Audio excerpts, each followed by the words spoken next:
Hola a todos, buenas tardes, bienvenidos a un nuevo webinar, continuación del que ya vimos la semana pasada respecto a las metodologías ágiles, Scrum concretamente. En la clase de hoy, en la sesión de hoy, bueno, vamos a continuar trabajando con él. Vamos a hablar de los roles de Scrum, que aunque ya los comentamos en la sesión anterior, vamos a hablar de ellos en mayor profundidad. Y a continuación, bueno, pues vamos a ver cómo funciona un equipo Scrum, cuáles son los componentes que entran en juego, cómo debemos utilizarlos, etcétera. ¿De acuerdo? Un repaso muy rápido. Como metodología ágil, Scrum, los principios en los que se basa siempre son equipos multidisciplinares, ¿de acuerdo? El nombre de Scrum viene del trabajo en equipo, en la estrategia que se usan en los partidos de rugby, donde todo el equipo avanza de forma cohesionada para conseguir un objetivo. Y bueno, definimos Scrum como un conjunto de procesos o buenas prácticas que se apoyan en roles específicos para conseguir un objetivo. Recordar que en este tipo de metodologías, en las metodologías ágiles, aquí nos centramos en los individuos y las iteraciones respecto a los procesos y herramientas que utilizábamos en las metodologías tradicionales. Lo importante es si el software funciona más que la documentación. El contacto continuo con el cliente en lugar de una negociación al comienzo del proyecto y estar adaptándose al cambio, tener respuesta al cambio, ¿de acuerdo? Lo importante no es seguir un plan planificado, sino ser ágiles en adaptarse al cambio del mercado, al cambio de los requisitos del cliente, etcétera. ¿De acuerdo? Definíamos Scrum, bueno, vimos que teníamos varios elementos, teníamos el Product Backlog, que era el lugar donde se iban almacenando las historias de usuario. Las historias de usuario eran los requerimientos que el cliente quería que tuviera su aplicación, las características, las funcionalidades que quería que el cliente tuviera su aplicación. Eso se catalogaba en historias de usuario que se almacenaban en el Product Backlog, que teníamos al Product Owner, que era la persona que se encargaba de comunicar con el cliente, de interactuar con el cliente y bueno, filtrar los requisitos del cliente y crear esas historias de usuario. Si nosotros cogiésemos el conjunto de historias de usuario de nuestro Product Backlog, tendríamos la definición de nuestra aplicación. Luego tenemos el Sprint Backlog. El Sprint Backlog eran las historias de usuario que el equipo se comprometía a elaborar en un periodo de tiempo. En un periodo de tiempo que definimos como sprint. Un periodo de tiempo de entre 2 y 4 semanas, dependiendo del tamaño del equipo, del tamaño del proyecto, historia de usuario, etcétera. ¿De acuerdo? Y luego, bueno, hablamos también muy brevemente de los tipos de reuniones que había, como la daily meeting, el sprint planning, el sprint review, etcétera. Hoy hablaremos más detenidamente de todo eso. Partiendo de la base de que todos los equipos de Scrum deben ser multifuncionales, también hay definidos en Scrum una serie de roles, que son los que vamos a ver ahora. Está el Product Owner, el Scrum Master, el equipo de desarrollo y los stakeholders, ¿de acuerdo? Vamos a ver en qué consiste cada uno de ellos. El Product Owner.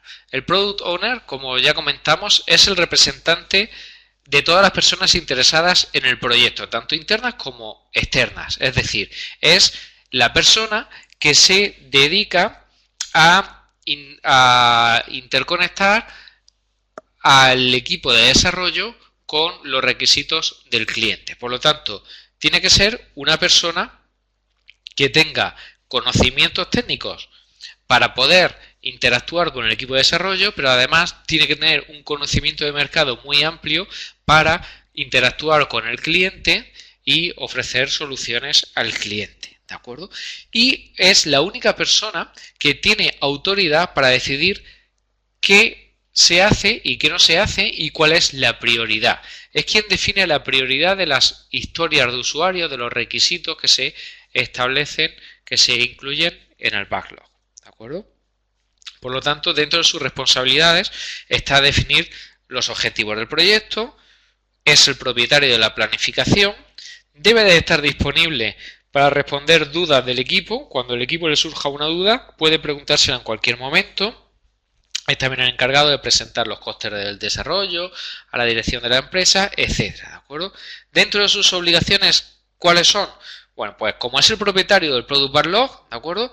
Tiene que asegurar que el Product Backlog tenga carga de trabajo suficiente para el equipo de desarrollo. No puede ser que el equipo de desarrollo vaya a hacer un planning y resulte que no tiene suficientes historias de usuario definidas. Es también es también la persona que se encarga de establecer los calendarios de entrega, acordarlos con el cliente y con el equipo, ¿de acuerdo? De planificar las entregas del proyecto. Antes de iniciar cada sprint, debe de replanificar el proyecto en función de los nuevos requisitos que se hayan aportado, de la funcionalidad que ya se haya entregado, etcétera, ¿de acuerdo? Por lo tanto, puede ser que tengan que cambiar la prioridad de algunas historias de usuario, añadir nuevas historias de usuario al backlog, etcétera, ¿de acuerdo? El siguiente rol que tenemos es el rol de Scrum Master, ¿de acuerdo? El Scrum Master actúa como el líder del equipo. Sus responsabilidades son bueno, pues ser un evangelizador de la metodología Scrum y asegurarse que todos los participantes del proyecto siguen las reglas y los procesos de Scrum. Es quien se va a encargar de facilitar las reuniones de Scrum de forma que se consigan sus objetivos.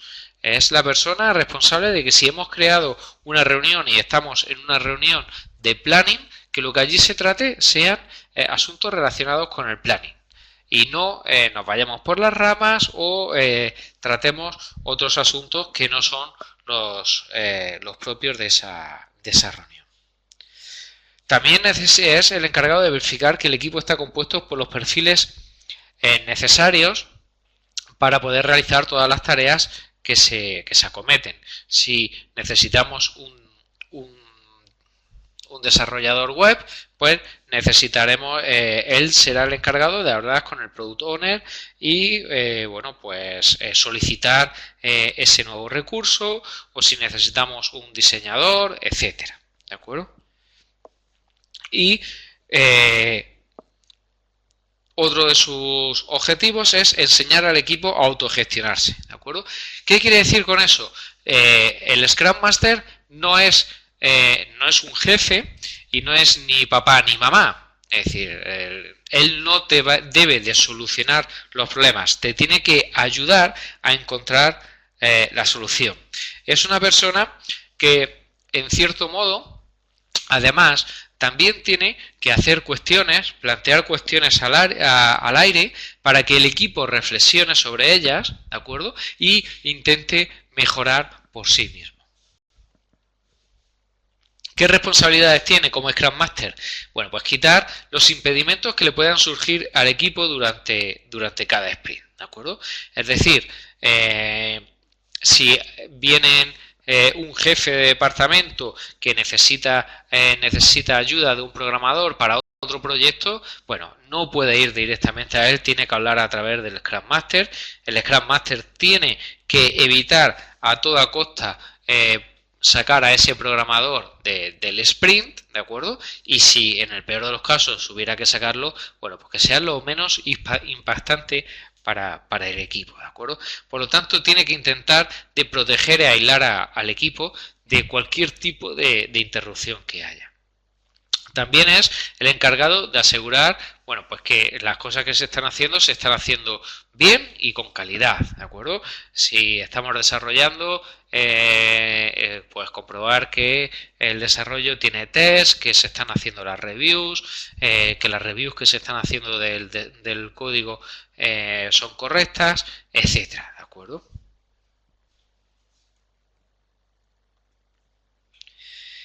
¿Qué obligaciones tiene el Scrum Master? Bueno, como obligaciones podemos decir que es la de convocar y preparar las reuniones. Es la persona que se encarga de organizar las reuniones, ¿de acuerdo? Esto no es del todo cierto. Hay equipos Scrum en los que, bueno, no tiene por qué hacerlo el Scrum Master. Pero sí es cierto que cuando al equipo se le convoca a una reunión externa, siempre se dirigen primero al Scrum Master. Por lo tanto,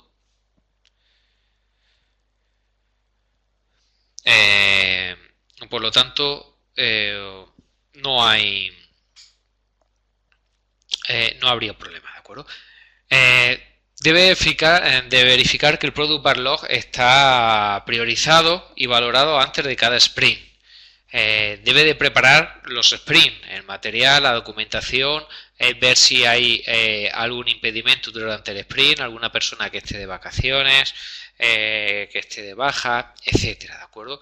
Ver sprints anteriores para calcular la velocidad del equipo y ver cuántos puntos se pueden hacer en este sprint, etcétera.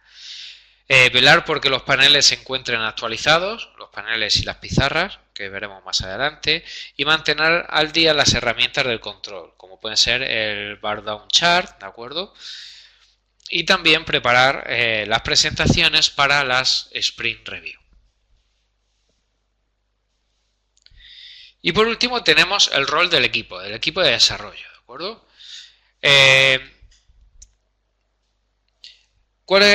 ¿Quiénes son el equipo de desarrollo? Bueno, pues los desarrolladores, ¿de acuerdo? El equipo de desarrollo son todas las personas que trabajan en el equipo.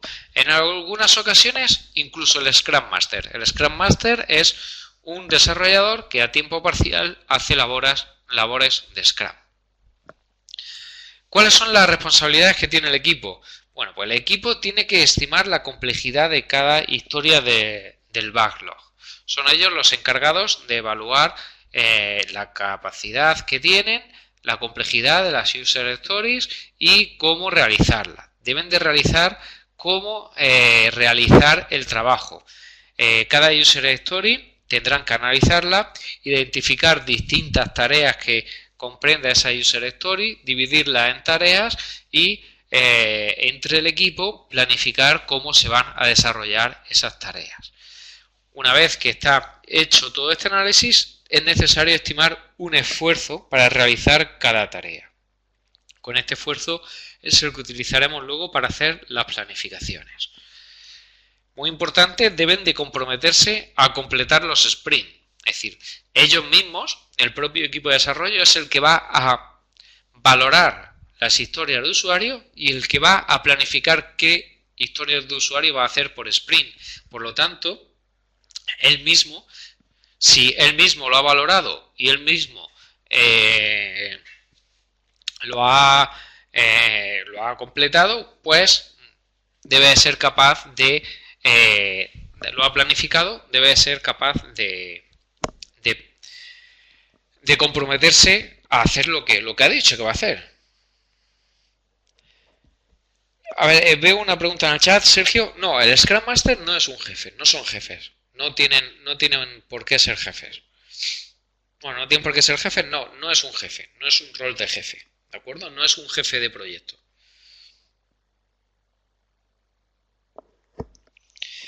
Y por último, el equipo al finalizar el sprint, bueno, pues tiene que hacer una presentación, una review que se llama, de las historias de usuario que han completado y, bueno, pues demostrar el funcionamiento del código que han realizado, ¿de acuerdo?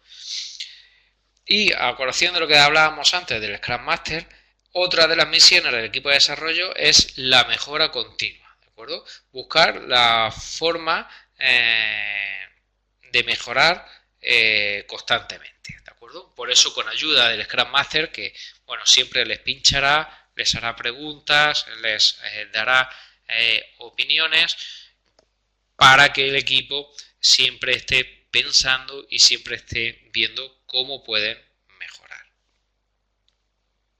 Esto también lo harán en una reunión final al sprint que se llama retrospective, ¿de acuerdo? La veremos ahora más adelante también.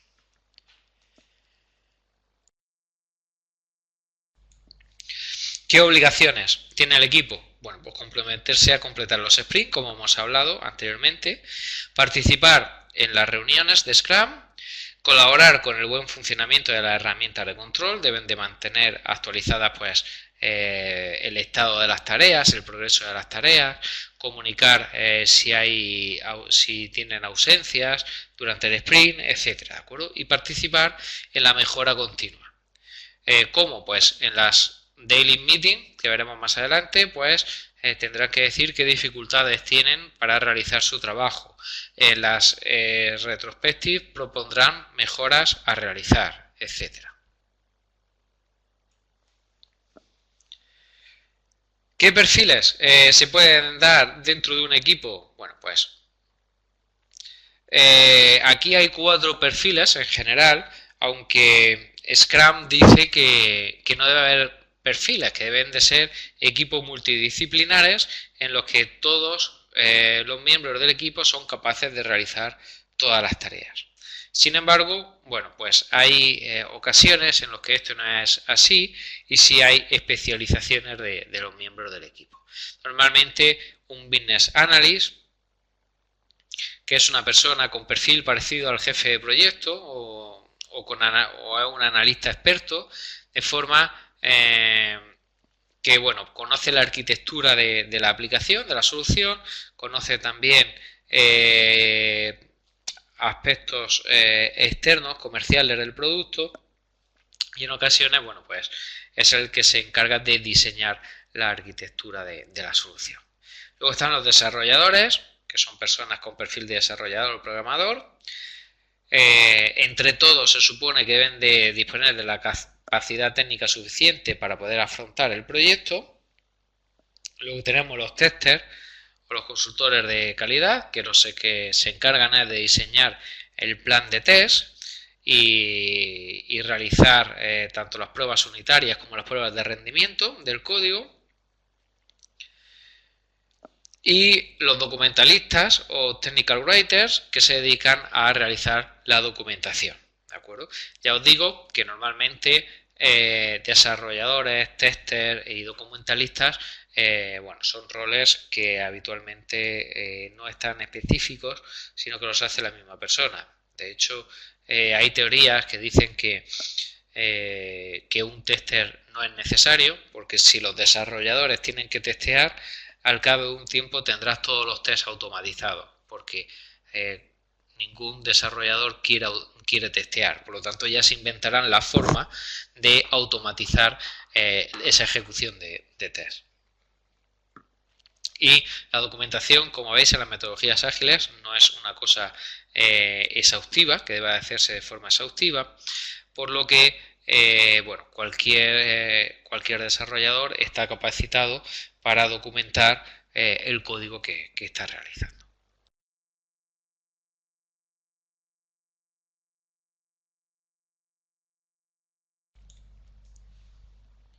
Hablamos ahora de las reuniones, los tipos de reuniones que hay en Scrum. Ya hablamos algo el otro día, ¿de acuerdo?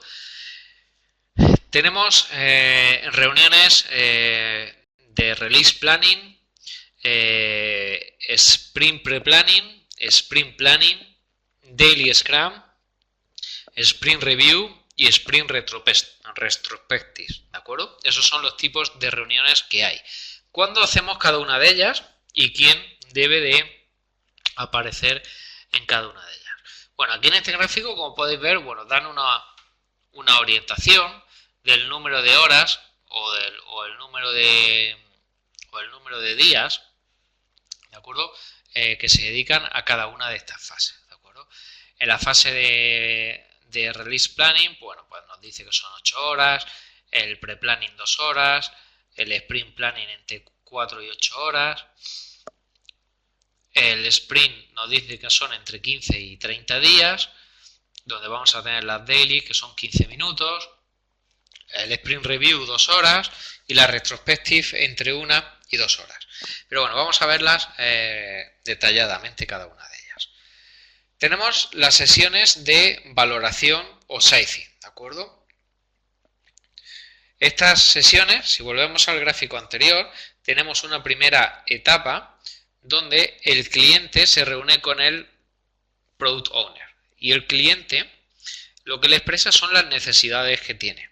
El Product Owner convierte esas necesidades en User Stories, que son las unidades de trabajo, ¿de acuerdo? Y las mete en el Product Backlog, ¿vale?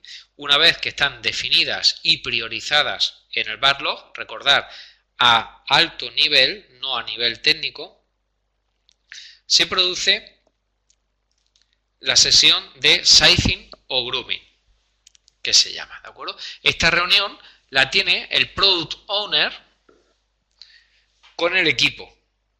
Si el Product Owner, por lo que sea, no puede ir, debe de estar disponible para consulta. ¿Por qué? Porque en esta reunión lo que se hace es que el equipo analiza cada una de las User Stories y le hace una valoración en puntos de historia de usuario, que se llama.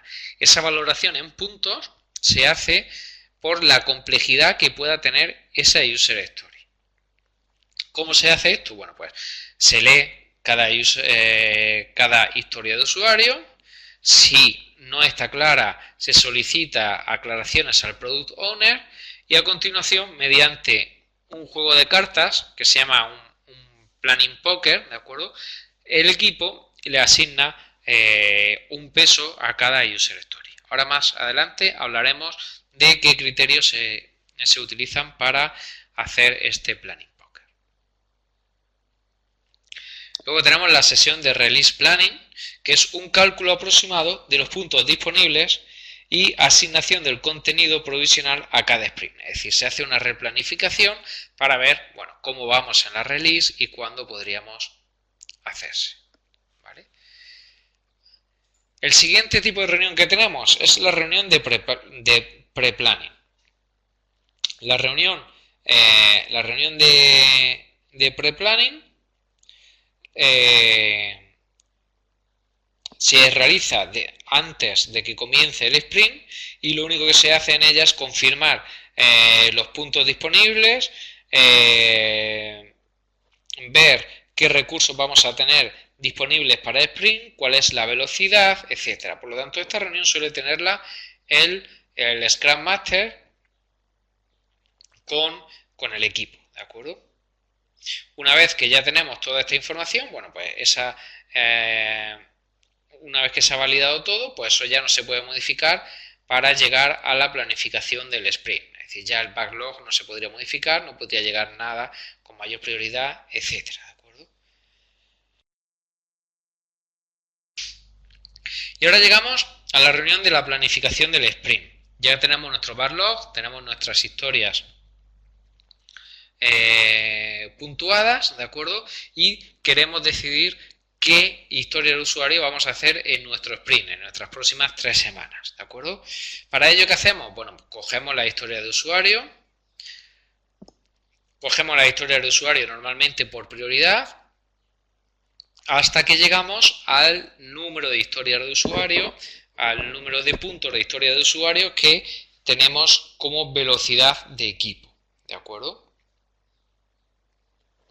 Y a continuación, cada historia de usuario se discute el procedimiento de desarrollo. En este caso, ya sí se hace a nivel técnico, por lo tanto ya el Product Owner no tiene por qué estar aquí, sería entre el equipo de desarrollo y el Scrum Master, ¿de acuerdo? Se desglosan en tareas, se especifican esas tareas y se redactan. Si se utiliza un sistema de tarjetas para utilizar una pizarra, pues se redactan las tarjetas y se hacen las pizarras de Scrum para después ir utilizándolas. Ahora veremos cómo utilizar estas pizarras. Otra reunión que tenemos durante el sprint, la Daily Scrum, ¿de acuerdo? Es una reunión diaria que se hace de pie, tiene una duración máxima de 15 minutos y la deben de realizar todos los miembros del equipo. El objetivo de esta reunión es eliminar impedimentos si existen, medir el progreso del sprint y detectar si hay desviaciones. Es una reunión muy breve, por eso el motivo de hacerse de pie, porque bueno, está comprobado que si la reunión la haces de pie en lugar de sentado, vas más directo al grano y no sueles perder tiempo, ¿de acuerdo? Por lo tanto, y eres más concreto hablando. Hay que responder a 3 preguntas principales, que son ¿qué hiciste ayer?, ¿qué piensas hacer hoy?, y si has tenido algún problema que te impida avanzar. De esta forma, todo el equipo sabe en qué están trabajando todos los miembros del equipo y si se presenta un problema, aquí se pone de manifiesto el problema y cualquier compañero puede ayudarle. Durante esta del Scrum no hay que dar la solución a un problema, si un compañero dice un problema, pero nada más terminar la del Scrum, hablamos con el compañero y lo ayudamos para solventar el problema. Una vez que terminamos nuestro sprint, tenemos una nueva reunión que es la Sprint Review. Con la Sprint Review lo que hacemos es enseñarle nuestro trabajo tanto al Product Owner como a los stakeholders, ¿de acuerdo? Como al cliente. Lo que hacemos en esta Sprint Review es una demo del trabajo que hemos realizado durante el sprint, presentando tanto lo que se ha podido terminar como lo que no se ha podido terminar. Se informa de la velocidad real y la velocidad prevista en caso de que no hayamos podido terminar. Por ejemplo, si habíamos planificado hacer 50 puntos de historia de usuario y hemos hecho 40, bueno, pues se da esa variación, se justifica por qué ha habido esa variación y debemos de tenerlo en cuenta para los siguientes planes, ¿de acuerdo? Es el Product Owner junto con el cliente quien valida el trabajo entregado, ¿de acuerdo? Y el cliente debe de confirmar el contenido del próximo sprint para comprobar que el avance lo estamos haciendo en línea a como el cliente desea.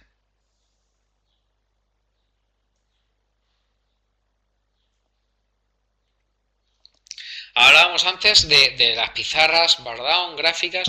Aquí os pongo algunos ejemplos de tanto de pizarras como de Bardown Chart que hemos hablado antes, o un gráfico para ver la velocidad de los sprints. Vamos viendo los puntos, la velocidad real y la velocidad prevista, y así podemos ver cómo nuestro equipo, la capacidad que tiene nuestro equipo para ir acometiendo las distintas user stories. Aquí veis una pizarra de Scrum donde tenemos las historias de usuario. Tenemos carpetas con historias de usuario que tienen puntos, ¿de acuerdo? Cada historia de usuario tiene las tareas definidas que hay que hacer y el estado de la tarea: a hacer, en progreso, a verificar o hechas. Esta pizarra, ahora hablaremos más adelante sobre ella, esta pizarra debe de estar en un sitio público y un sitio visible, de forma que todo el equipo pueda verla en todo momento y en todo momento sepamos el estado del sprint.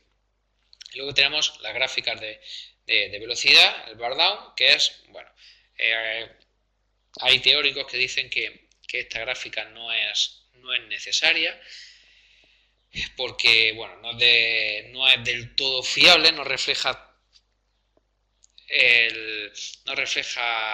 perfectamente cómo se está desarrollando el sprint, pero la idea de ella es que comenzamos el sprint con nuestros puntos de historia de usuario, 28, ¿de acuerdo? Y conforme vamos haciendo puntos de historia, esta gráfica debería de ir bajando, ¿de acuerdo? Y ver que llevamos una velocidad constante durante todo el sprint. Si vemos que al principio nos atrancamos mucho, bueno, pues también habría que ver por qué nos estamos atrancando, etcétera. Vale, pues vamos a hablar un poquito más sobre las historias de usuario, ¿de acuerdo? Las historias de usuario, como ya hemos dicho, están en el Product Backlog. Es responsabilidad del Product Owner generar las historias y mantenerlas. Cualquier persona puede introducir nuevos requisitos en la lista en cualquier momento, ¿de acuerdo? Pero solamente el Product Owner es la persona que puede priorizarla. Es la única persona que puede priorizar el backlog. Es la persona que decide qué se hace y qué no y cuándo. ¿De acuerdo? Se dice que una historia de usuario, los requisitos de una historia de usuario son, bueno, pues que sea independiente, negociable, valiosa, estimable, pequeña y testeable. ¿Qué quiere decir eso? Independiente, que no esté relacionada o dependa de otra user story, sino que ella sola, por sí, ya tenga una funcionalidad. ¿Vale?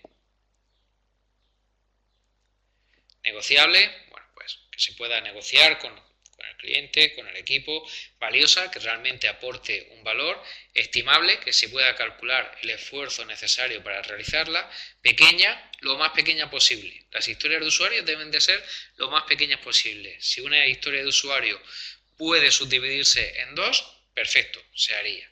Y testeable es que se pueda testear que lo que ahí se ha hecho funciona. ¿De acuerdo? Aquí tenéis ejemplos de historias de usuario, de formatos de historias de usuario. Normalmente se dice yo, pues como, pues no sé, yo como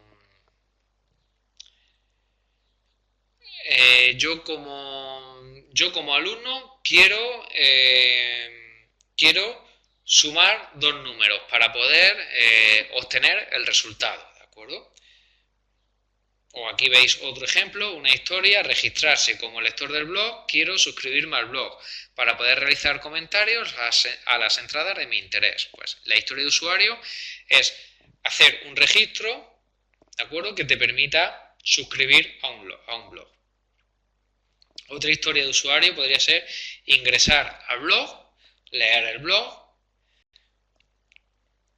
Como lector del blog, lo que quiero es ingresar al blog con mi usuario y contraseña. Por lo tanto, una historia de usuario, como veis, es registrarse y otra user story distinta es ingresar en el blog. ¿Vale? Otra user story podría ser darse de baja. Otra user story sería modificar los datos. Serían user stories distintas. No crearíamos una user story solo que se llamase gestión de usuarios. ¿De acuerdo? Puesto que eso se puede subdividir en más user stories más pequeñas. Y como hemos dicho, siempre el objetivo es que sea lo más pequeña posible. La priorización, como ya hemos repetido varias veces, es responsabilidad del Product Owner, donde para priorizarla tendrá en cuenta el valor del negocio, de esa user story, el riesgo, el aprendizaje y las dependencias técnicas que tiene. Como estamos en una metodología ágil, conforme avance el proyecto pueden cambiar las prioridades y el Product Owner puede cambiar la prioridad de una User Story en cualquier momento. Eso sí, User Story que ya esté metida en el sprint no se puede cambiar.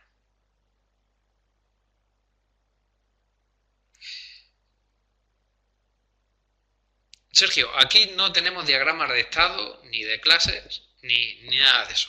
Todo eso viene del pasado, de las metodologías tradicionales, y aquí no tenemos nada de esto. Solamente tenemos nuestro Product Backlog con nuestras tarjetas.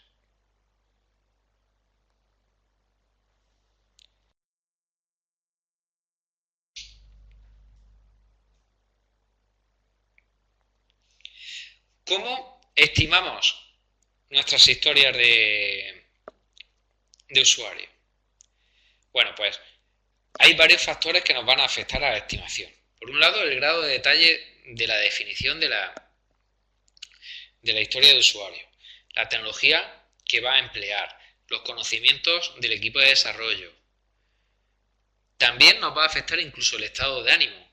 Tener en cuenta que el propio equipo va a ser el que las va a estimar. Si el equipo está cansado, si el equipo pues está en modo pesimista, todo lo va a estimar muy por encima, va a decir que cuesta mucho trabajo, etcétera. ¿De acuerdo? Por lo tanto, hay que tenerlo también en cuenta. Como veis, siempre hablamos de estimación. ¿Por qué? No se puede dar una estimación exacta, no se puede decir una valoración exacta de qué esfuerzo nos va a llevar realizar una user story. No podemos llevar una valoración exacta ni en días, ni en horas, ni en nada, ¿de acuerdo? Por lo tanto, vamos a mejorar esta estimación dando un valor aproximado, ¿de acuerdo? Como sabéis, un proyecto estimado en horas, al final nunca se cumple, no es una estimación real. Por lo tanto, para dar una estimación que sabemos que no es real, que siempre va a tener retrasos, bueno, pues vamos a no perder el tiempo en intentar calcularlo e intentar afinar, sino que vamos a dar una estimación aproximada. Como ya hemos dicho, esa estimación la va a dar el equipo, por lo tanto, el equipo debe estar alineado cuando vamos a dar la valoración de una historia de usuario. Debemos de tener en cuenta qué es lo que vamos a valorar, si solamente la codificación, el tiempo de diseño y de codificación, si va a tener tiempo de pruebas o no, si va a tener tiempo de mejora del código y refactorización, etcétera, ¿de acuerdo? Todos debemos de saber exactamente qué es lo que estamos estimando y qué factores son los que influyen para que la estimación sea la misma para todos, ¿de acuerdo? Por lo tanto, también tenemos que definir qué llamamos una user story terminada. ¿Cuándo está el código terminado? ¿Cuándo está programado? ¿Cuándo está programado y revisado? ¿Cuándo está programado, revisado y testeado? ¿Cuándo también se ha hecho el manual? ¿Cuándo ya está subido en el entorno de preproducción? Tenemos que definir también en qué momento lo vamos a dar por hecho, por finalizada, ¿de acuerdo? Por lo tanto, teniendo todos estos valores, debemos de hacer la valoración de esas historias de usuario. Como hemos dicho, es responsabilidad del equipo. Todo el equipo debe de dar su opinión. Y debemos de evitar que la opinión de un miembro del equipo condicione a otro. ¿Cómo hacemos eso? Bueno, pues muy fácil.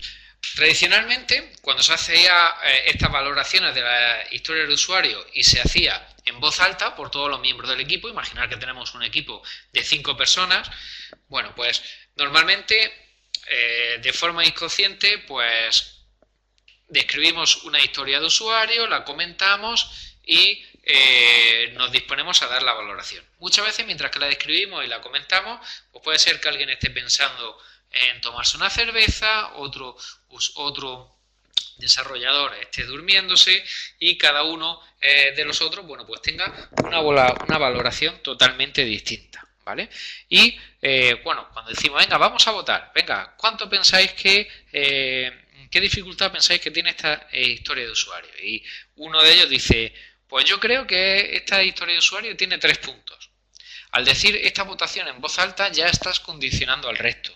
Si veis aquí el gráfico, por ejemplo, el usuario A dice 3 puntos y el usuario C tenía 24. Entonces ya se asusta y dice, a ver, él ha dicho 3, yo voy a decir 24. No, este tío sabe más que yo creo que sabe más que yo, lo tengo en muy buena estima.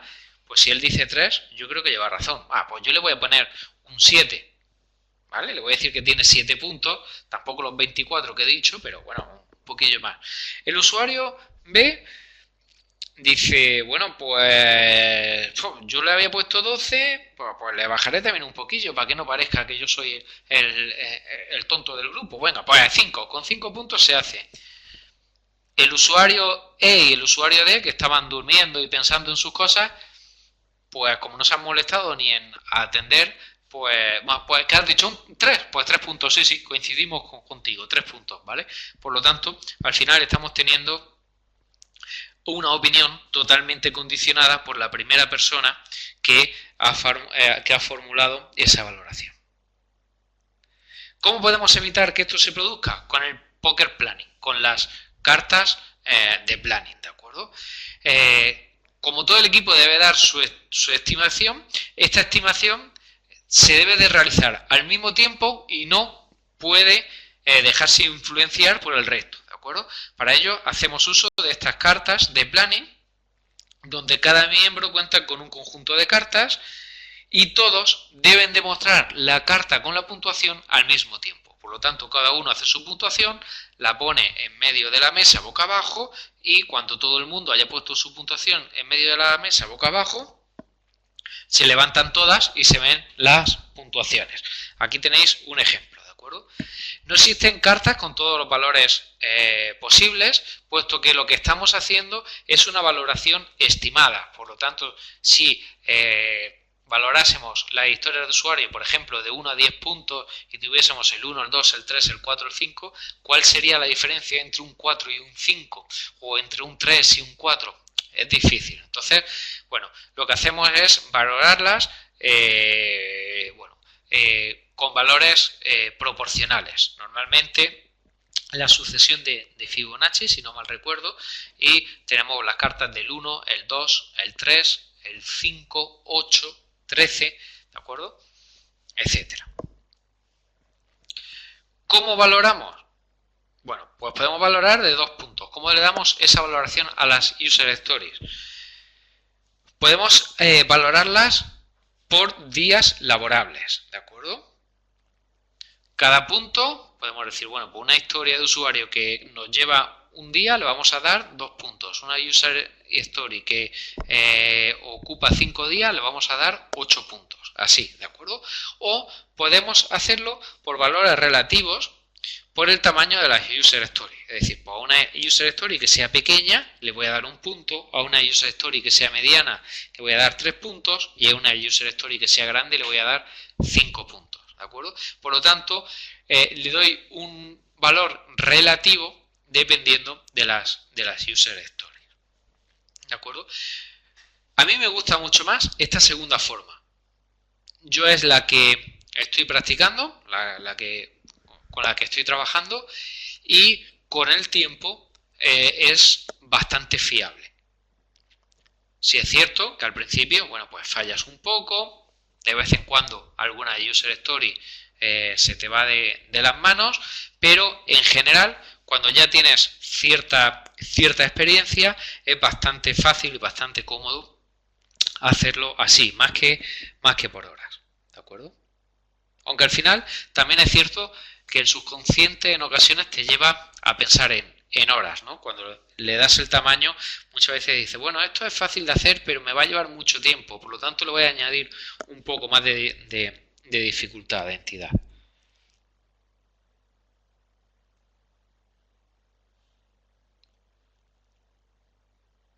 Sí, los dos sí se usan. Se usa uno, las cartas vienen 1, 2, 3, 5, 8, 13 y 13, 20, creo que es el siguiente, hacia arriba, pero normalmente entre 1 y 13. Nosotros solemos trabajar con 1 y 13, de 1 a 13.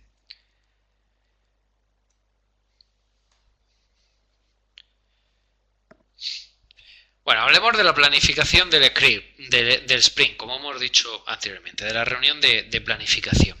Aquí aparecen el equipo, el Scrum Master y el Product Owner, ¿de acuerdo? Esta planificación nos dice que esta reunión debe tener una duración máxima de 8 horas para un sprint de 4 semanas, ¿de acuerdo? Por lo tanto, si hacemos sprint de 3 semanas, con 6 horas deberían de ser suficientes, y para sprint de 2 semanas, con 4 horas deberían de ser suficientes. Debemos de definir un objetivo para el sprint. ¿Cuál va a ser el objetivo de este sprint? Bueno, pues el objetivo va a ser que nuestra calculadora sume y reste. ¿De acuerdo? El Product Owner explica en detalle las User Stories y responde a las dudas que surjan sobre ellas. ¿De acuerdo? El equipo estima la duración de las User Stories y selecciona cuántas caben en el sprint. ¿De acuerdo? Es el propio equipo el que se compromete a hacer el trabajo, qué cantidad de trabajo va a hacer. Por lo tanto, es importante que luego salga todo el trabajo, puesto que es el propio equipo el que ha elegido el trabajo. ¿De acuerdo? Y luego, bueno, la planificación técnica, que es lo que hablábamos antes de ir definiendo cada una de ellas y separándolas en tareas. Como comentamos también en la sesión pasada, recordar que todas las tareas, todas las reuniones tienen un time box, ¿de acuerdo?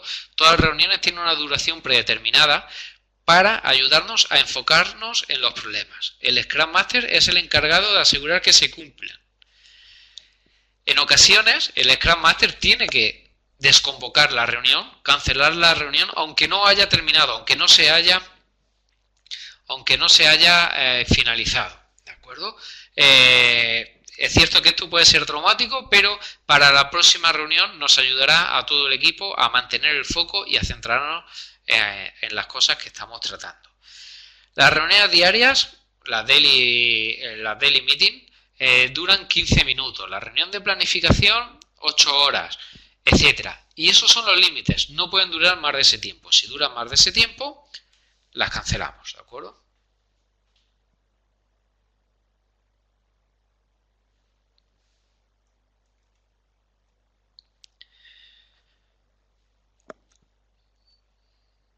Aquí vemos otro ejemplo de tarjetas de historias, ¿de acuerdo? Aquí vemos ejemplos de tarjetas de historias, distintas formas de hacerlas, donde en las tarjetas de las historias aparece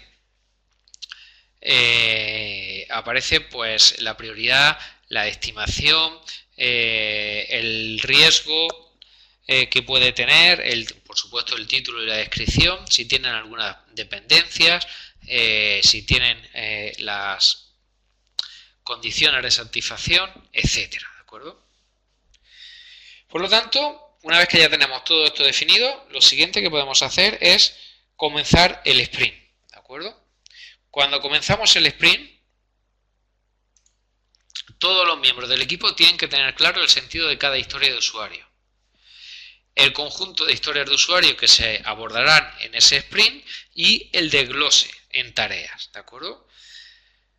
También es importante fijar el lugar y hora de celebración de la demo y el lugar donde se van a celebrar las reuniones diarias. Recordar que nadie le dice a nadie lo que tiene que hacer. Nosotros hemos definido nuestras historias de usuario, las hemos desglosado en tareas y las tenemos accesibles para todo el mundo. Por lo tanto, cada miembro del equipo coge la tarea que quiera. Nadie ordena qué tareas hay que coger primero o después, ni quién coge qué. ¿De acuerdo? De las daily, bueno, ya hemos hablado qué hacíamos cada uno. Vamos a hablar un poquito más del storyboard, de la pizarra, ¿de acuerdo? La pizarra es muy útil puesto que nos va a ayudar a realizar un seguimiento del sprint y ver si estamos avanzando a buen ritmo o no.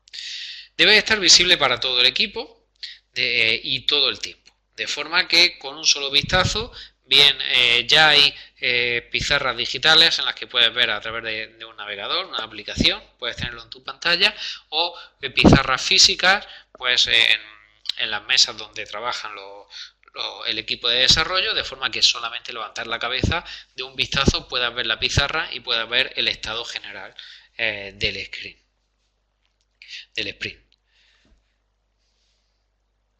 ¿De acuerdo? Aquí tenemos distintos ejemplos de pizarras, ¿de acuerdo?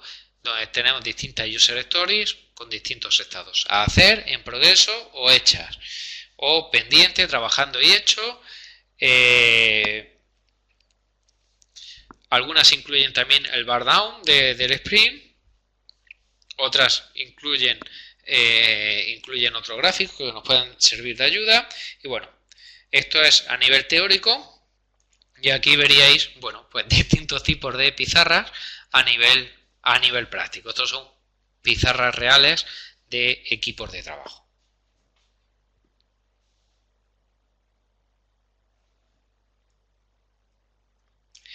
Como hablábamos anteriormente, el equipo es autoorganizado. Durante el sprint el equipo es autoorganizado, por lo tanto el Scrum Master no es el jefe de nadie, no reparte tareas, no le indica a nadie qué debe de hacer.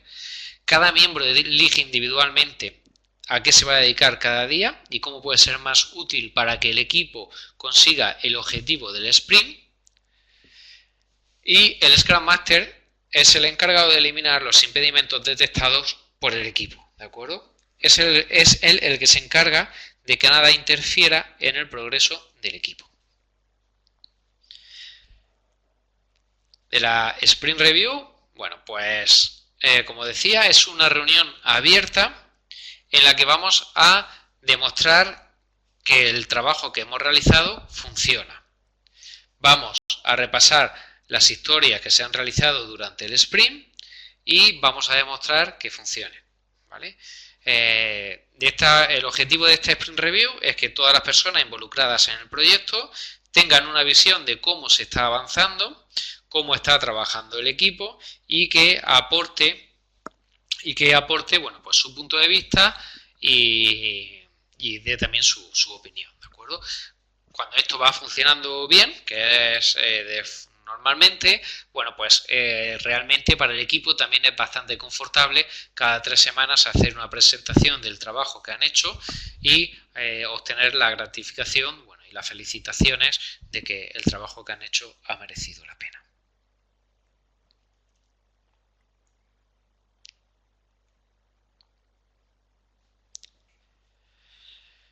La última reunión que nos quedaba, la última reunión de un sprint es la retrospectiva, ¿de acuerdo? Se suele producir tras la demo. Esta reunión la hace todo el equipo para evaluar cómo ha ido el sprint. En torno a la duración de esta retrospectiva debe ser en torno a 30 minutos por semana de sprint. Si estamos hablando de un sprint de 3 semanas, hora y media, un sprint de 4 semanas, 2 horas, ¿de acuerdo? En ella, cada miembro del equipo aporta su opinión sobre el sprint. El objetivo de esta reunión es mejorar, por lo tanto, no se buscan culpables. Nos vamos a centrar en las cosas que han ocurrido, en los eventos que han ocurrido, no en la gente. No vamos a atacar ni a criticar a nadie. Vamos a hablar de las situaciones que se han dado y cómo podemos mejorarlas.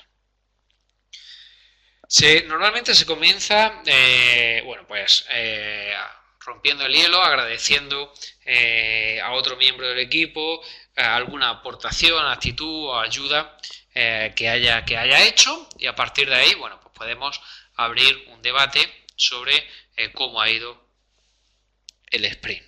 ¿Para qué las hacemos? Pues para reflexionar y para aprender. Las metodologías ágiles se basan en la mejora continua, ¿de acuerdo?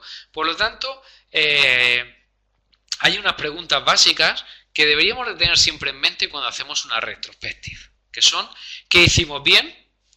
¿Y qué podríamos olvidar si no lo discutimos? ¿Qué deberíamos hacer de otra manera la próxima vez? ¿Y qué aprendimos? Estos son los pilares básicos de una retrospectiva. De forma que respondiendo a estas preguntas, bueno, podamos hacer acciones que nos permitan mejorar.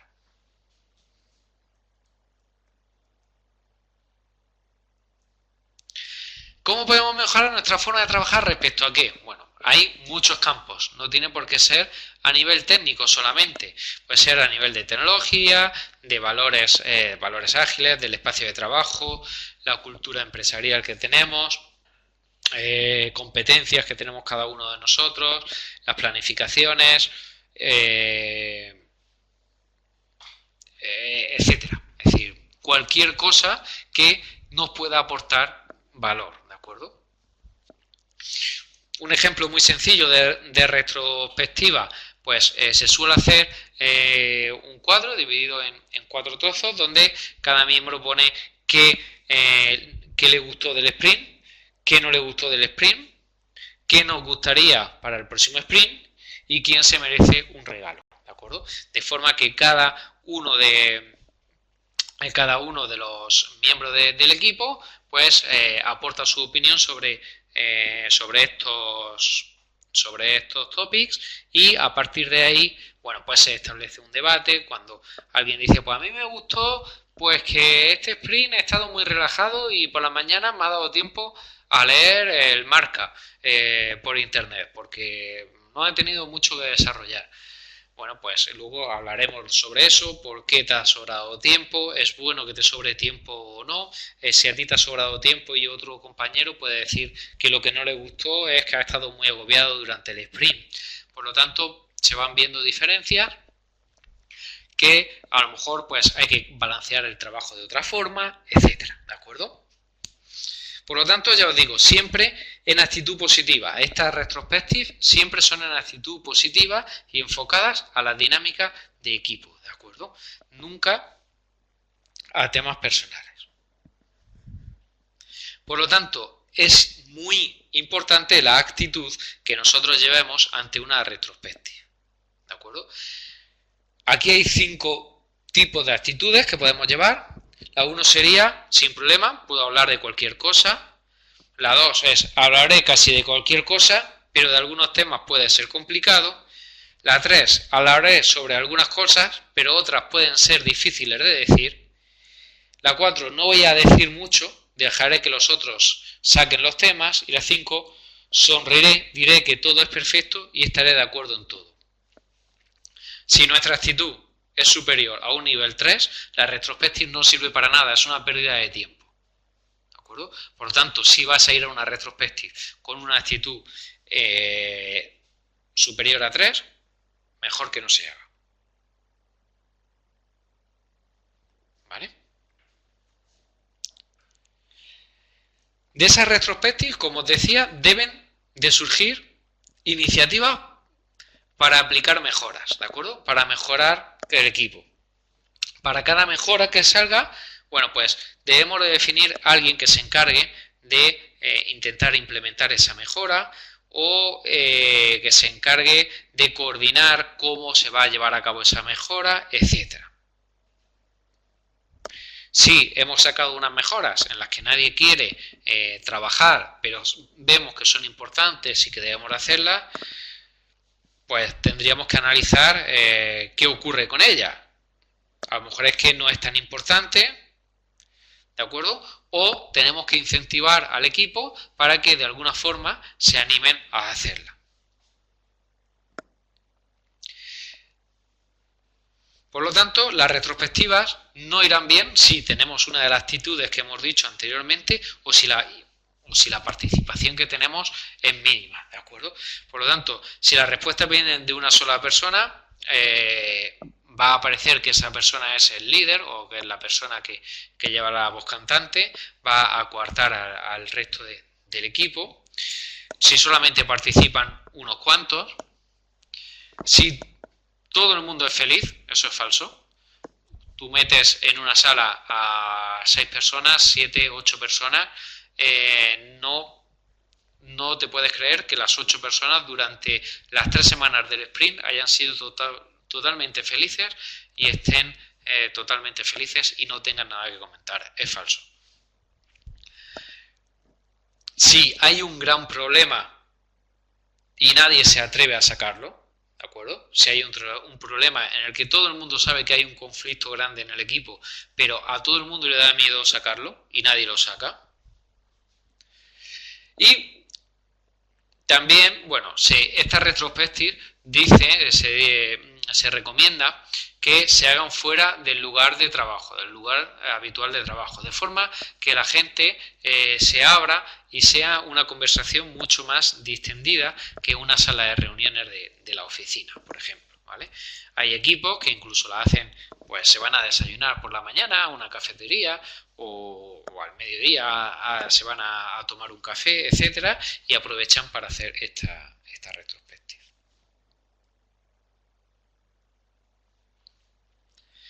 Y ya para terminar, bueno, pues sí me gustaría hacer unas consideraciones respecto a Scrum, ¿de acuerdo? Scrum no irá bien con clientes del tipo, ya os he contado lo que quiero, así que no me volváis a molestar hasta que esté listo, puesto que aquí nos basamos en la comunicación permanente con el cliente. Si los miembros del equipo dicen, yo haré lo que mi jefe me diga que tengo que hacer, estamos hablando de equipos autónomos y autoorganizados, por lo tanto, cada uno tiene que ser proactivo y saber lo que tiene que hacer.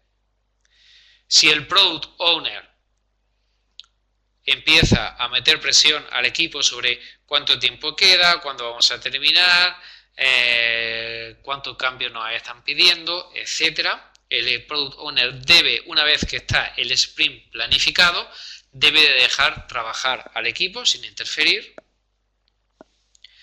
Y el último, y también peligroso, cuando todos los miembros del equipo os dicen, este es un enfoque mucho más relajado, no pasa nada porque nos saltemos, no cumplamos todos los puntos de historia de un sprint, lo dejamos para el siguiente, etcétera, ¿de acuerdo? Por lo tanto, también puede parecer que como el equipo se autoorganiza y él mismo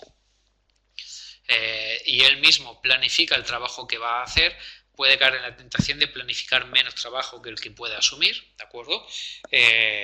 No. Aquí hablamos de una mentalidad en la que todo el equipo va a una y todo el equipo de forma proactiva trabaja y da lo mejor de sí. ¿De acuerdo? Y por último, bueno, Scrum es sencillo de escribir, como veis, no muy bien, pero durante estas 2 sesiones os he descrito cómo es Scrum, pero obviamente eso no significa que sea sencillo de implementar. Los conceptos son muy fáciles de seguir, os podéis leer cualquier documentación por internet, etcétera. Veréis que es muy sencillo de escribir, pero llevar esto a cabo, bueno, no es tan fácil y es bastante complicado. Y sobre las metodologías ágiles en general, la principal ventaja que tienen es que permiten desterrar los problemas lo antes posible para poder trabajar todos sobre ellos. El problema que teníamos antes con las tradicionales es que cuando nos dábamos cuenta que había un problema en el proyecto habían pasado 3 meses o 6 meses y habíamos perdido mucho tiempo. Aquí uno de los objetivos de las metodologías ágiles es sacar esos problemas cuanto antes, en el momento en el que surjan, de forma que podamos rectificar y podamos adaptarnos a ellos. Problemas de todo tipo, problemas a nivel software, a nivel de desarrollo, a nivel de arquitectura, a nivel de trabajo en equipo también, etcétera, ¿vale? Y con esto, bueno, pues finalizaríamos este seminario. No sé si tenéis alguna duda, si queréis que comentemos algo.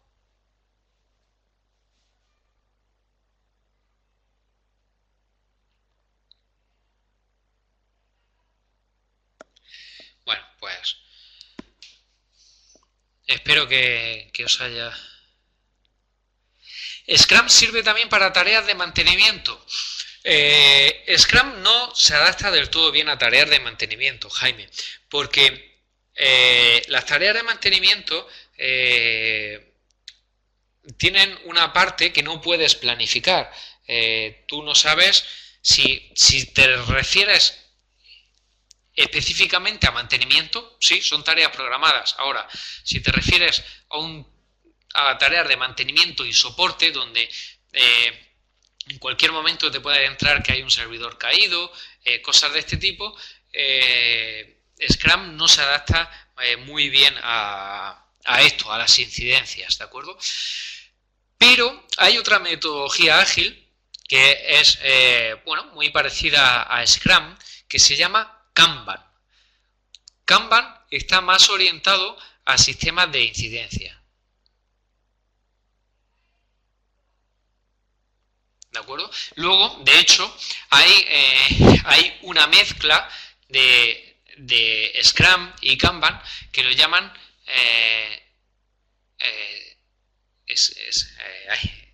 Scrumban. Scrumban lo llama. ¿De acuerdo? Que lo que hacen es coger, bueno, pues lo mejor de Scrum o las partes que aplican de Scrum y las partes que aplican de Kanban. La principal diferencia que hay es que Scrum no te deja coger más trabajo fuera de lo que has planificado antes del planning, ¿de acuerdo? Y en Kanban lo que vas haciendo es que no tienes una planificación previa, no tienes sprint y vas cogiendo las historias de usuario por prioridad. Conforme vas terminando una, vas cogiendo la siguiente. Hay usuarios que, bueno, pues que aparte de eso, pues les gusta tener su retrospective, tener periódicamente, dependiendo del tipo de trabajo que hagas, pues también te puede interesar tener las sprint reviews o las dailies, ¿de acuerdo? No, no se va a hacer ningún webinar de Kanban, Jaime. Kanban se escribe con K, empieza con K, ¿de acuerdo? Y si miras en la web del centro, debe de haber un seminario de Kanban del año pasado. El año pasado sí se hizo un seminario de Kanban.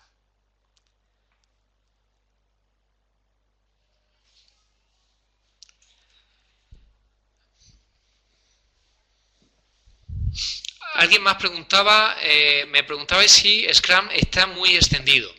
En las empresas de desarrollo, sí, Sergio. En las empresas de desarrollo de software, hoy en día, no te voy a decir que todas, pero la gran mayoría sí hacen Scrum.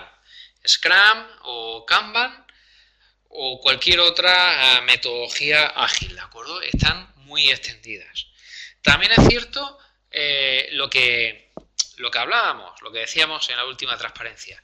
Esto es muy fácil explicarlo, pero muy difícil implementarlo. Entonces, bueno, cada empresa puede hacerlo de una forma relativamente distinta, pero la base es la misma.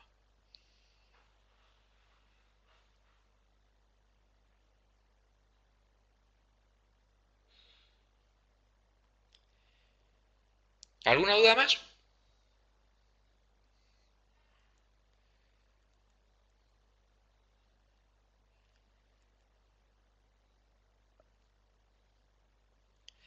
Bueno, pues si no tenéis más dudas, si os parece bien, dejamos la clase por aquí.